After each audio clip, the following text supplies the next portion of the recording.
Project Resolve is a huge update for the Division 2, which brings some very positive changes, but also delivers a huge disappointment. Here is the good, the bad, and the ugly truth. Masochistic players are going to be upset because the CBT, that is the expertise material grind, has been slashed by as much as 70%. On top of this, optimization and recalibration will be accessible anywhere in the world, saving us the 5 seconds it takes to fast travel back to base. While some hardcore players may not like this because all pain should be shared after all, I think it is a great change which will open up more build diversity. Massive will also be rebalancing weapon buffs in order to make more weapons viable. The devil is in the details, so keep an eye out for more information on this during the 2 PTS that will happen in December and January. As well as looking at weapons, Massive will be buffing 3-piece brand set bonuses, which will make Ninja Bike Messenger backpack players happier than a Catholic priest in an orphanage. Changes to global events were announced with the aim of making all as much fun as Golden Bullet. Changes are also coming to projects to make them more interesting and worthwhile. More is a bit of a stretch though with these, work it out. Descent is getting a talent rotation and shorter run lengths, which will make the 2 players who are still playing it very happy, I'm sure. The PvE section finished with some quality of life updates, and the chicken dance is back. Massive are reintroducing instant use armor kits, which replenish 25% of armor on a 5-second cooldown with a quick button tap. Holding down the button will still replenish 100% of armor. Time for Marco Star to return to the game. On top of that, health is being capped after SHD 2000, which will level the playing field in the Dark Zone. Skill mods will now work more like recalibration, getting rid of the need to collect more than 1 copy of max level mods. And loot crates are being improved because stopping every 20 feet to open a box is entertaining gameplay. The changes to PvP are pretty simple. Arseholes are being nerfed in uninvaded Dark Zones. Turrets are being added to all spawn points to eliminate spawn camping. I guess Massive hasn't heard of sniper rifles then. Going rogue will now take 5 seconds, which means North American servers will become safe havens due to the short attention spans. And gear will be locked when in rogue status, allowing hard counters to be used by agents. Diminishing returns are being applied to stasis effects in all Dark Zones, so casual players will only get their gear stolen once by a rogue, and certain weapon talents will be made more viable or balanced. But the best changes are coming to conflict, which will become a true test of skill, pitting agent against agent on a level playing field. Project Resolve will go live in February with Season 3. There's one thing here that didn't get much airtime, but I think it is a huge deal.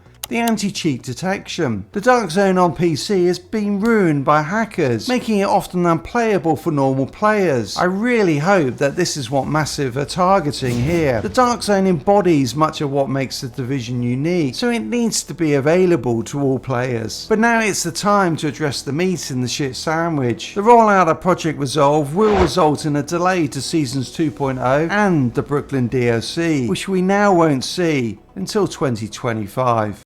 Fuck.